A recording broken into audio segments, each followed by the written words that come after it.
Let's start this show by introducing you to a member of the Thumb Pickers Hall of Fame. He's a guy I've gotten to know and really like. If you ever have a chance to see him in concert, he'll not only amaze you with his playing, but he'll keep you laughing all night. Here's the long-awaited interview with Thom Bresh.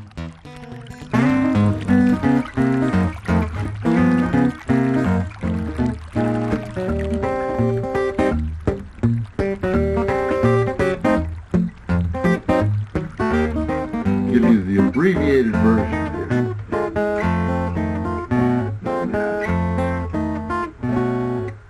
Ready?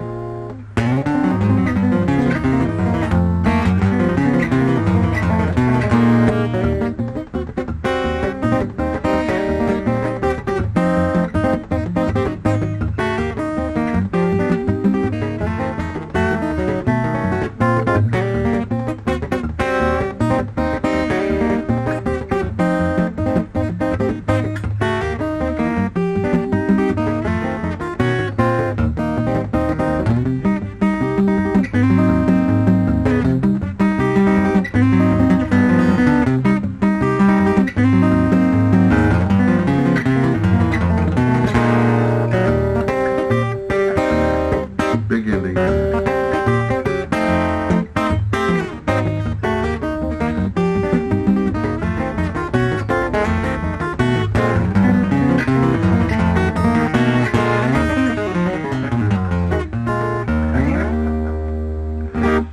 Yeah. Thom Bresh, one of the world's greatest thumb pickers.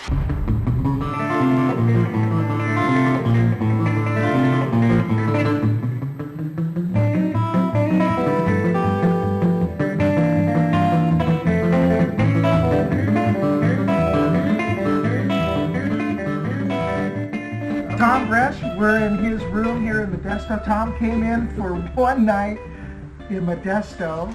Yeah, with an act like mine, you got to keep traveling, you know? You don't want to stay in a town too long. No, sir. And then you're going back to Nashville, right? So you came in for one night. Yeah, one night. So, It'll be fun, though. yeah, yes. Well, you're a fun guy. Hey. Now, Thom is... Thom's father was Merle Travis, a country music legend and a member of the Country Music Hall of Fame.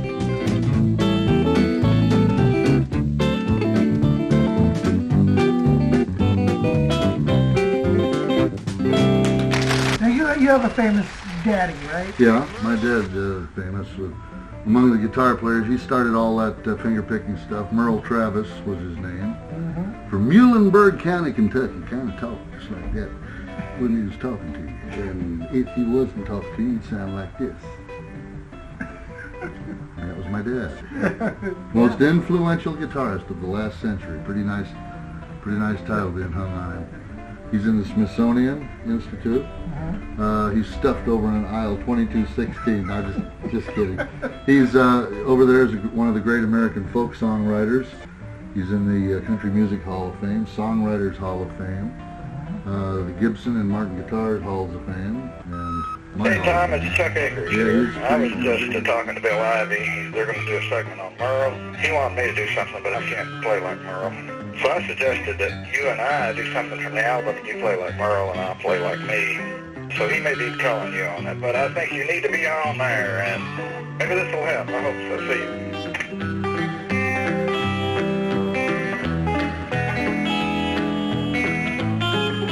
yeah, he was a pretty innovative character and didn't even know it either.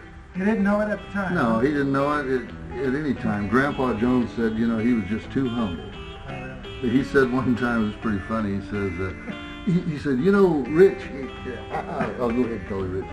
He said, you know, if I'd have spent as much time picking guitars as I did chasing pretty girls, I'd have been Chet Atkins.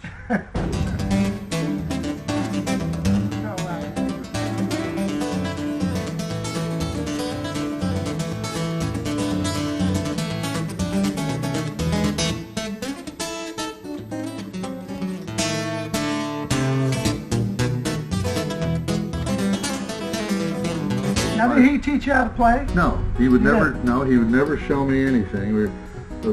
People ask me that all the time. I've always been able to do this thumb picking like. And he. Now that's like his thing. Huh? That's what he did. Yeah, he had his own unique style. I mean, he inspired people like Chet Atkins, Jerry Reed.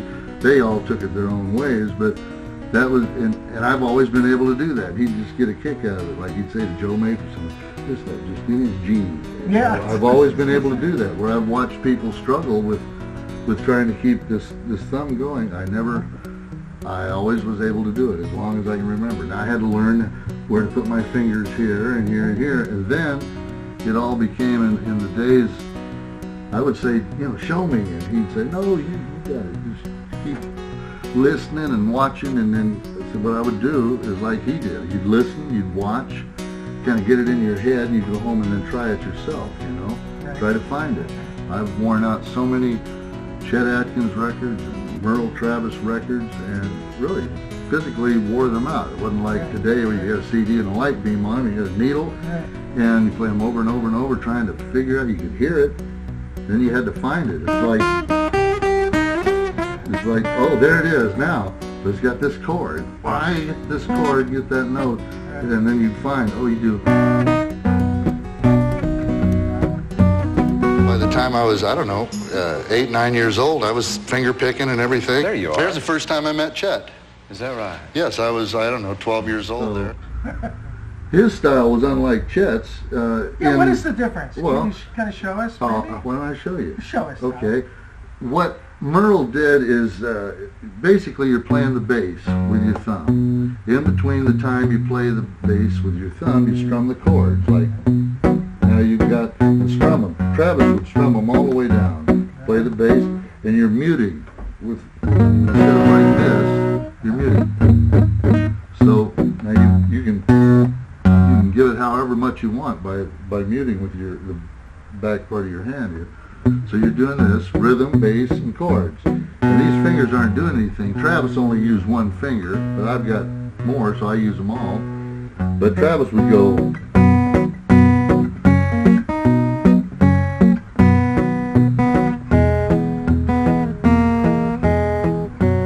Now, Chet didn't strum the whole chord. Chet took one note. Nice. And he would always alternate the bass. Like,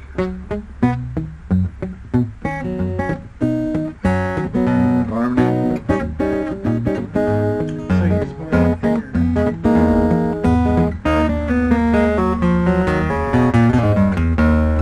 Like, I don't know, Chet would be like,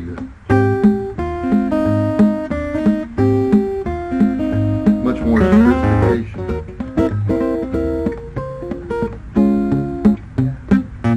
Very articulate. Chet was so articulate with his playing, and where Travis was, it was all feel. There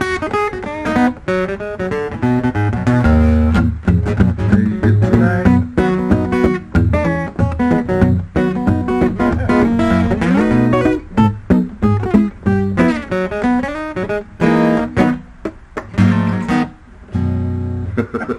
But that was more of what Travis would do. And then you get that thumb. Get that thing going, huh? When you sing like, John Henry was just a little bitty boy, no bigger than his mammy is me. His daddy looked down at little Johnny and said, I was born the son of a guitar picking man, and that guarantees my right to be exactly what I am. Thom has all the talents of his father, plus an entertaining array of his own talents. If we made love, we'd both go crazy. We were home down road and should be hazy. Well, I'd feel like Abner and you'd be Daisy, with an ageless, timeless love. Achy Breaky Heart, in my opinion, is probably the finest song to come out of Nashville in the last 10 years. Waylon and Willie would have done it really great. Well, you can tell your Paul that I moved to Arkansas, and I can tell my eyes to watch out.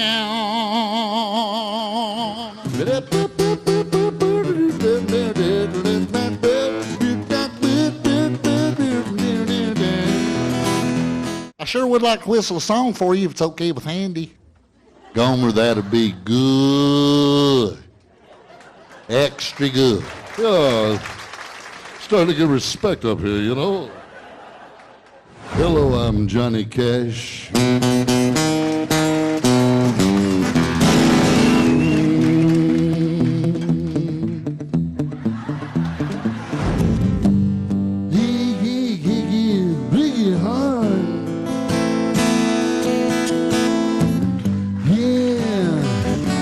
Thom, why don't you tell us about this guitar you're playing here? This is a wacky thing, man. It's like...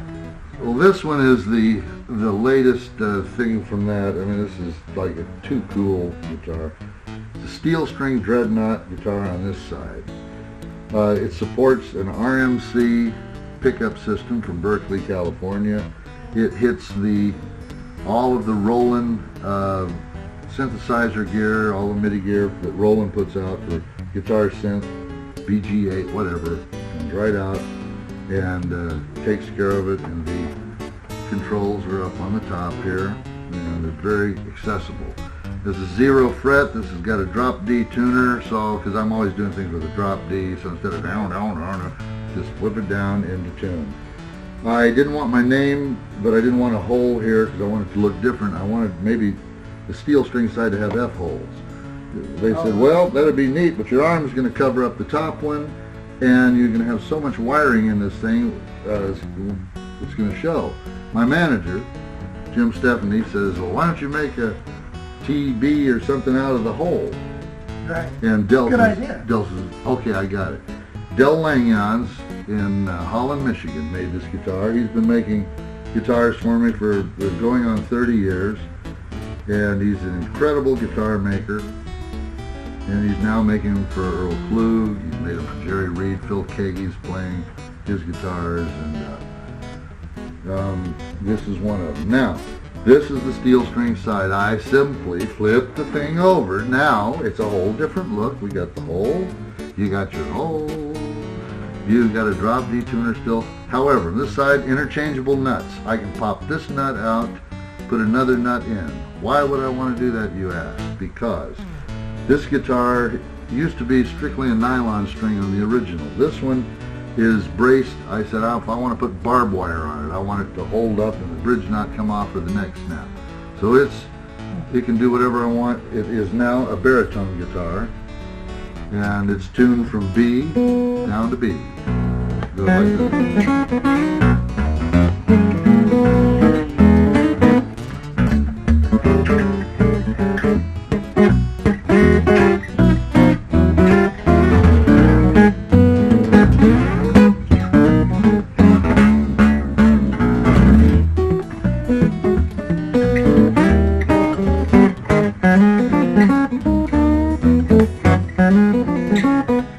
Oh yeah, you gotta see this is the new D'Angelico 18-inch. 18-inch, so that's like a Super 400. Yeah. Boy. Man. Yeah, you gotta hear it plugged in. You'll hear it tonight. Man, look at the inlays there. Yeah, it's beautiful. It plays, as you know, you feel it. It plays like a dream. The D'Angelico folks talked to me about want to make one like Travis's, but make it a Thom Bresh model. And it's got the original type of whammy bar that my dad came up with this design. Bigsby built it, and he wanted the long whammy bar because when you play single strings down here, it sounds one way, but when you go down the neck, so you play up here a lot. Huh? Pretty, yeah, because it's a pretty And then he sound. put his little finger in there? Yeah, so you could do. Cool. Because it's a beautiful sound up in there. Yeah. When you're doing single string. And down here, he wanted it out of his way. Chet said he liked the idea, but he wanted one that just came there that he could push out of the way. This has got retro P90 dog-eared pickups, man. It's just as healthy as the originals. And this is not finished. This is going to be all ebony with an ebony armrest. Oh, wow. One more switch like this will go up here that's a kill switch. Everything's dead. Turn it, hit it again, and you're on. This thing is beautiful. Yeah. D'Angelico, be out this winter. And you can have one, darling, because it'd love to have you. What a nice history that you have. Yeah, oh yeah, I've had just an incredible life. If I were to go today, which is possible. Well, I mean, it is, let's face it. That's right. I've had one hell of a life. I was brought up, it's funny in thinking about it, I was brought up with a father like Merle, my mom and my stepdad, Bud Bresh. I use his name because I never want to be junior or anything. And yeah, he's the fellow that raised you. Yeah, absolutely. And he and Travis were great friends and all of this. But I was raised on a movie ranch where they made all the westerns. When I was a little kid, I got to play with Rin Tin Tin, the dog, and pet him. You were out in California? Yeah. I was born in Hollywood and raised in the West San Fernando Valley. Oh. And brought up in this movie ranch till I was 17 years old. I mean, I played. First time I ever swam naked in any kind of water was in Robin Hood Lake, where all the Robin Hood movies. First kiss I ever got was in Fort Apache. And my clubhouse with my buddies when I was 7, 8 years old was in this man-made cave. If you shot it this way, it was a cave, and if you went over to this side and shot it, you could walk in here and then walk out there. It was like an L. But if you shot it from this way, it was a mine shaft with all the wood, but if you shoot it over here, it was like a cave. And that's where the Lone Ranger in Tonto used to ride into this cave. That was also our clubhouse. And it used to really burn me up when I get a call from Crash Corrigan, who owned the movie ranch. He'd say, "Little Tommy, you and your friends have to get your stuff out of the clubhouse because the Lone Ranger is going to be shooting here all week." And that used to really burn me up as a kid, that there's 2,200 acres and he has to use our clubhouse. And so then that would burn me up, and I would go and I'd see him shoot. So I would tell the kids at school, "I know what the Lone Ranger looks like without his mask." Right. No, I said, "Really, I do." Boy, hey, Bresh thinks he knows what the Lone Ranger looks like without his mask. Oh, I do. He drives an MG. I know what he looks like. He rides silver. What are you talking about? So anyway, this kind of a life. You know, I've done the things I want to do. I've made records. I've produced records. I was nominated for a couple Grammys. I was nominated for an Academy Award as a producer. Yeah. Didn't win. Flashdance won that year. We knew it would. I am an animal trainer. This is a trained fly that I have going around. I brought it in from Nashville. It's from Indiana. That's the national bird of Indiana. Well, thank you, Thom. Oh, thank you, man. And good luck with with your magazine. I've learned a lot from watching your other installments. Yeah.